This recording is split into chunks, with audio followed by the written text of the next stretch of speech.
और मैं कांकेर छत्तीसगढ़ से हूँ। मैं एक आंगनबाड़ी कार्यकर्ता हूँ और अपने आंगनबाड़ी के काम के साथ साथ मैं वेस्टेज बिजनेस को कर रही हूँ। मंजू जी, क्या मैं जान सकता हूँ कि एक आंगनबाड़ी कार्यकर्ता को कितने पैसे मिलते हैं महीने के? सर मेरे को 5,000 रुपये मिल रहे थे। जब मैंने वेस्टेज ज्वाइन किया उस समय 5,000 रुपये मिल रहे थे।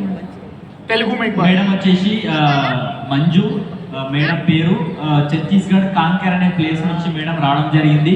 సో మేడం వచ్చేసి ఒక అంగన్వాడీ కార్యకర్త. ఇప్పుడు మన ఊర్లో అయితే అంగన్వాడీలు ఉంటారు. సో అంగన్వాడీ పని చేస్తుండే. సో ఆ అంగన్వాడీ పనిలో 5,000 రూపాయలు నెలకు వస్తుండే మేడం. कांकेर छत्तीसगढ़ में एक ऐसी जगह है जिसके बारे में आपको बता दूं, इसलिए बता पा रहा हूं क्योंकि मैं वहां गया हूं। कांकेर नक्सली बेल्ट है। नक्सलिज्म, नक्सलवाद जो पनपा है उस एरिया से पनपा है। आज भी वहां पर लोगों को अंधेरे में निकलने में डर लगता है। कभी आपके घर में रह रहे हैं आप और बम की आवाज आ जाती है, गोलियों की आवाज आ जाती है। ये उस इलाके में रहते हैं। मंजू जी, क्या मैं जान सकता हूं आपके घर में और कौन कौन है? मेरे घर में एक सेकंड, ये बात ट्रांसलेट। సో కాంకేర్ అనేది ఎట్లాంటి ప్లేస్ అంటే అది ఒక నక్సలైట్ ఏరియా. నక్సలైట్లు అక్కడి నుంచి పుట్టిరు, అంటే అక్కడ నుంచి స్టార్ట్ అయ్యారు అనమాట నక్సలైట్స్. సో ఆ ఏరియా ఎంత భయంకరంగా ఉంటుంది అంటే సార్ ఆల్రెడీ సర్వకేష్ సార్ ఆల్రెడీ వెళ్ళింది కాబట్టి సార్ తెలుసు. సో రాత్రి బయటికి పోవాలంటే అసలు ఎవరికి కూడా కాల్ రాదు బయటికి పెట్టడానికి, అంటే మనసు రాదనమాట. అంత నక్సలైట్స్ అక్కడ ఉంటారు. సో రాత్రి బయటికి వెళ్ళడానికి వీలు కాదు. ఎందుకంటే ఎప్పుడు బాంబు వెళ్తుందో ఎప్పుడు అంటే ఏ టైంలో ఏం జరుగుతుందో తెలియదు. అట్లాంటి ఏరియా నుంచి మేడం వచ్చింది. आपके घर में कौन कौन है? मेरे घर में मेरी माँ है और नानी है और मैं हूँ। बस 3 लोग हैं। आप 3 लेडीज घर में रहते हैं। మేడం వాళ్ళ ఇంట్లో ఎవరెవరు ఉంటారంటే 3 లేడీస్ ఉంటారు. మేడము, వాళ్ళ అమ్మ, నెక్స్ట్ వచ్చేసి వాళ్ళ నాన్నమ్మ. इनके घर का हाल मैं एक बार कंसोल से रिक्वेस्ट करूंगा, एक पिक्चर आपके पास होगा, आप वो स्क्रीन पे लगा दें। इनके घर का एक फोटोग्राफ आपको स्क्रीन पर अभी दिखाई देगा। मंजू जी, मैं जानना चाहता हूं, आपको जब ये बिजनेस मिला, आपकी 5,000 रुपए की इनकम थी, ये पीछे इनका घर के कुछ पिक्चर्स आप देख पा रहे हैं। छत नहीं है, टीन का शेड है, ये देखिए आप पहली पिक्चर में। उसके बावजूद दूसरी पिक्चर में देख रही है मैजिक कॉर्नर बना हुआ है, और तीसरी पिक्चर में दोस्तों चिपकाए हुए हैं मेरे सपने। ये ताकत है इस बिजनेस की। పైన చెత్త అంటే పైన స్లాబ్ లేదు, రేకులు ఉన్నాయి. సో నెక్స్ట్ మ్యాజిక్ కార్నర్ అంటే మనకు స్టాక్ ప్రొడక్ట్స్ ఉన్నాయి ఇంట్లో. నెక్స్ట్ ఇక్కడ మనకు డ్రీమ్స్ రాసి ఉన్నాయి చూడండి గోడ పైన. सपने पूरे हो सकते हैं, ये भरोसा है, इसलिए चिपकाए हुए हैं उस कच्ची दीवार पे, उस दीवार पे जिसके ऊपर छत नहीं है। और आज भी अभी आपका वही घर है। इसी घर में अभी मंजू जी रहती हैं। जिंदगी बदली है पर अभी घर आने में थोड़ा समय लगता है। मंजू जी, इस कंडीशन में रहकर, कांकेर में रहकर आपने बिजनेस कैसे बिल्ड किया? सर जैसे कि मेरे को आंगनबाड़ी से 5,000 रुपये मिल रहे थे, तो मैं अपना घर का दाल रोटी तो चला रही थी, लेकिन जो मेरे सपने हैं वो थोड़ा बड़े थे, तो उसे मैं पूरा नहीं कर पा रही थी। और ऐसा होता था कि 5,000 रुपये आने से पहले उसका बजट बन जाता था और बचते नहीं थे पैसा। वो आते ही पूरा किसी को देने में या घर खर्च होने में पूरा निकल जाता था, तो पैसा मेरे हाथ में बचता ही नहीं था। इसलिए मैं सोचती थी कि काश कुछ ऐसा मेरे को काम मिले जिससे पैसा मेरे हाथ में रहे और लाइफ बेहतर हो सके। तो आपने बिजनेस की शुरुआत कैसे की, फिर किसको प्लान दिखाया कांकेर में जैसे इलाके में रहकर? सर मेरे अपलाइन राहुल सर जी हैं जो जयपुर राजस्थान से हैं, उनके थ्रू मैंने ऑनलाइन इस बिजनेस को ज्वाइन किया था। और मेरे सर को पता था कि कांकेर छत्तीसगढ़ नक्सलाइट एरिया है, इसलिए उन्होंने भी आने से मना कर दिया था। तो वो बोले कि आप कुछ करके दिखाओ फिर मैं आऊँगा ऐसा करके। लेकिन उन्होंने एक काम बहुत अच्छा किया, उन्होंने मुझे कंटिन्यू सीपी में लाया, विनिंग टीम सिस्टम में प्लग इन कर दिया, जिसके कारण मैं 4 महीने इतना स्पीड से काम की कि मेरे अपलाइन को आना पड़ा। और अपलाइन के साथ मिलके फिर हमने 1-to-1 प्लान किया, और जैसे कि सर ने बोला था कि आप लिस्ट बना के रखिए, फिर हम उसमें काम करेंगे। तो मैंने 10-15 किलोमीटर की जो मैं साइकिल से मैंने इस बिजनेस की शुरुआत की। साइकिल से बिजनेस की शुरुआत की? Yes sir. तो वहाँ का जो लिस्ट मैंने बना के रखा था, फिर सर आए, उसके बाद हमने 1-to-1 प्लान किए सर। आप ट्रांसलेट। సో మేడం వచ్చేసి అంటే మేడం ఈ బిజినెస్ ని ఆన్లైన్ లో చూసి జాయిన్ కావడం జరిగింది. వాళ్ళ అప్లైన్ జైపూర్ లో ఉంటుండే, మేడం ఛత్తీస్గఢ్ లో ఉంటుండే. సో అలాంటి సిచ్యువేషన్ లో మేడం బిజినెస్ స్టార్ట్ చేయడం జరిగింది. సో పైసలు 5,000 వస్తుండే, కేవలం ఇల్లు గడుస్తుండే, డ్రీమ్స్ ఫుల్ఫిల్ కాకపోతుండే. అందుకని ఈ బిజినెస్ ఏదైనా ఒక అవకాశం వస్తే బాగుంటుంది, జీవితంలో బాగుపడదామని వెతుకుతుంటే ఆ టైంలో మేడంకి ఆన్లైన్ ద్వారా ఈ బిజినెస్ పరిచయం అయింది. కానీ అప్లైన్ ఏమో జైపూర్ ఉన్నాడు.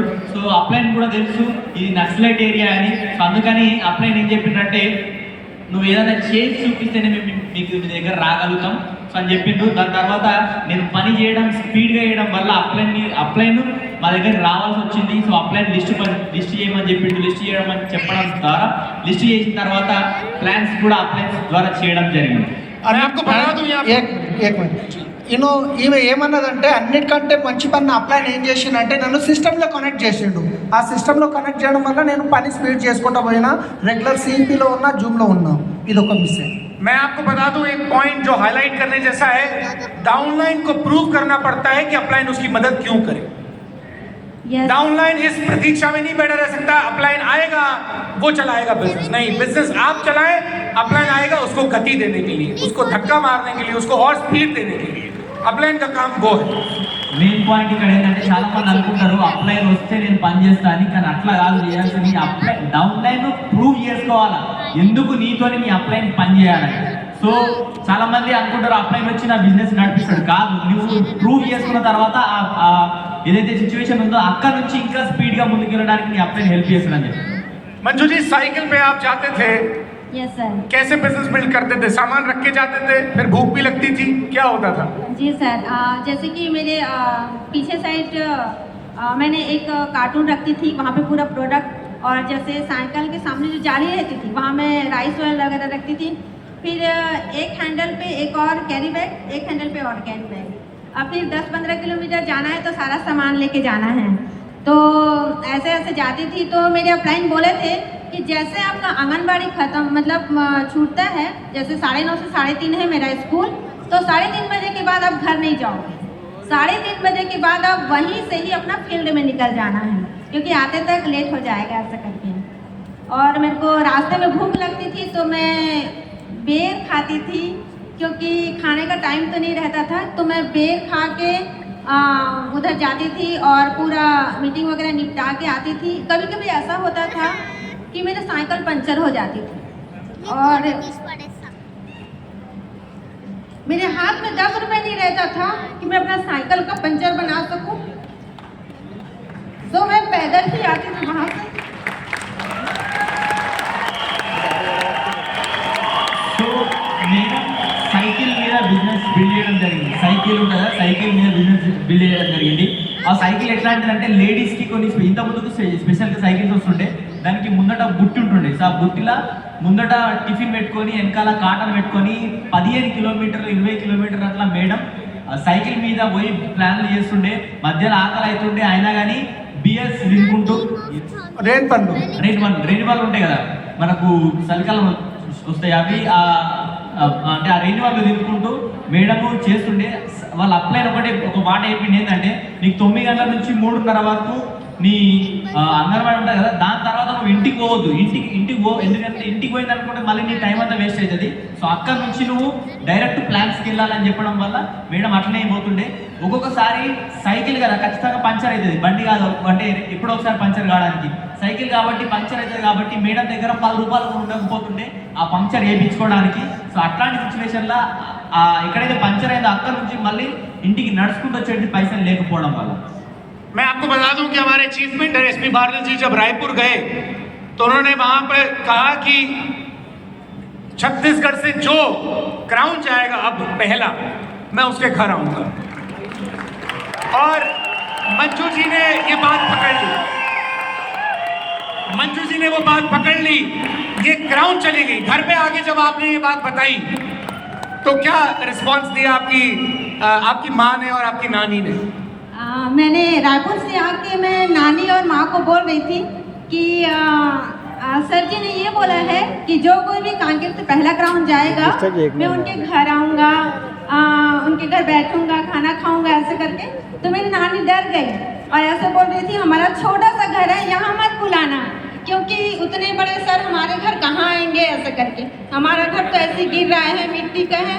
तो मैं बोली कि नानी सर जरूर आएंगे ऐसे करके, और हमने क्राउन की तैयारियां कर दी। ये क्राउन चली गई। సో రాయపూర్లో ఎస్పీ బాలన్ సార్ మీటింగ్ తీసుకున్నప్పుడు సార్ ఒక మాట చెప్పిండు, ఎవరైతే ఛత్తీస్గఢ్ రాయపూర్ నుంచి కాంకేర్ నుంచి ఎవరైతే ఫస్ట్ రన్ అవుతారో నేను వాళ్ళ ఇంటికి వస్తాను, ఇంటికి వచ్చి అంటే భోజనం చేస్తానని సార్ మాట్లాడడం జరిగింది. సో అదే మాట తీసుకొచ్చి మేడం వాళ్ళ ఇంట్లో చెప్తే వాళ్ళు ఏమన్నారంటే నువ్వు ఎట్లా తీసుకొస్తావు, మన ఇల్లు ఇంత చిన్న ఉన్నది, మట్టితో ఇల్లు ఉన్నది ఇది, సో ఎట్లా వస్తారో సార్ రావద్దు, వాళ్ళకి ఇబ్బంది అవుతుందని సార్ చెప్పడం జరిగింది. అంటే వాళ్ళ పేరెంట్స్ ఎవరైతే ఇంట్లో పెద్దలు ఉన్నారో వాళ్ళు చెప్పడం జరిగింది. సో దాంతో ఏం కాదు మేడం, ఖచ్చితంగా సార్ చెప్పిండంటే ఖచ్చితంగా వస్తాడు, మన ఇంటికి వస్తాడని మేడం చెప్పడం జరిగింది. ये वीडियो है, 1 मिनट का ये वीडियो प्ले कर दीजिए प्लीज। हमारे चीफ मिनिस्टर ने अपना प्रॉमिस रखा, उन्होंने फ्लाइट ली, वो रायपुर गए, वहां से कांकेर गए उनके घर पर क्राउन बनने के बाद। वॉल्यूम प्लीज, वॉल्यूम बढ़ा दीजिए। सर जी रायपुर मीटिंग में आए थे और उन्होंने कहा था, हमारे चीफ मिनिस्टर ने कहा था कि जो कोई कांकेर से पहला क्राउन जाएगा मैं उनके घर में जाऊंगा, कांकेर में जाऊंगा और उनके घर में बैठ के खाना खाऊंगा। तो जैसे ही सर बोले तो मैंने आके उस बात को घर में रखा। तो घर में जैसे मैंने इस बात को रखा कि हमारे चीफ मिनिस्टर हमारे घर में आएंगे ऐसे करके, तो मेरी नानी है वो बहुत डर गई। हमारा छोटा सा घर है और इतने बड़े व्यक्ति हमारे घर में कैसे आएंगे, मत बुलाना, नानी ऐसे डर गई, मत बुलाना, हमारा छोटा सा घर है। लेकिन मैं नानी को बोली कि वो इतने हम्बलनेस है कि वो हमारे घर जरूर आएंगे, वो वादा किए हैं तो हमारे घर जरूर आएंगे। और चीफ मिनिस्टर का वादा कभी टूटता नहीं है, इसलिए आज चीफ मिनिस्टर हमारे घर में है, हमारी नानी है और नानी जी है, बड़ी मम्मी है और हमारे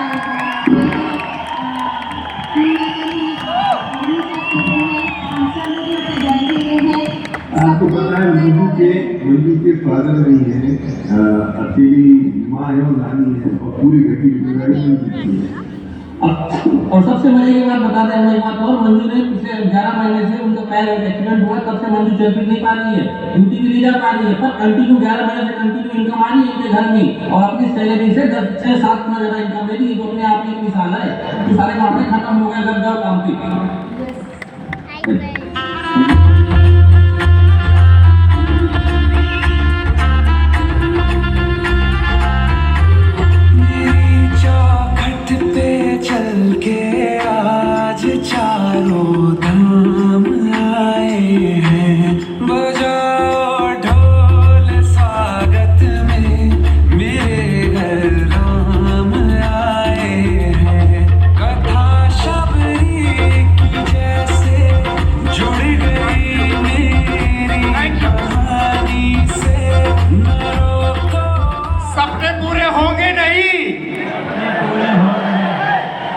मंजू जी का एक एक्सीडेंट हुआ, मंजू जी समय कम है इसलिए मैं आपकी परमिशन के साथ सबको बता रहा हूँ।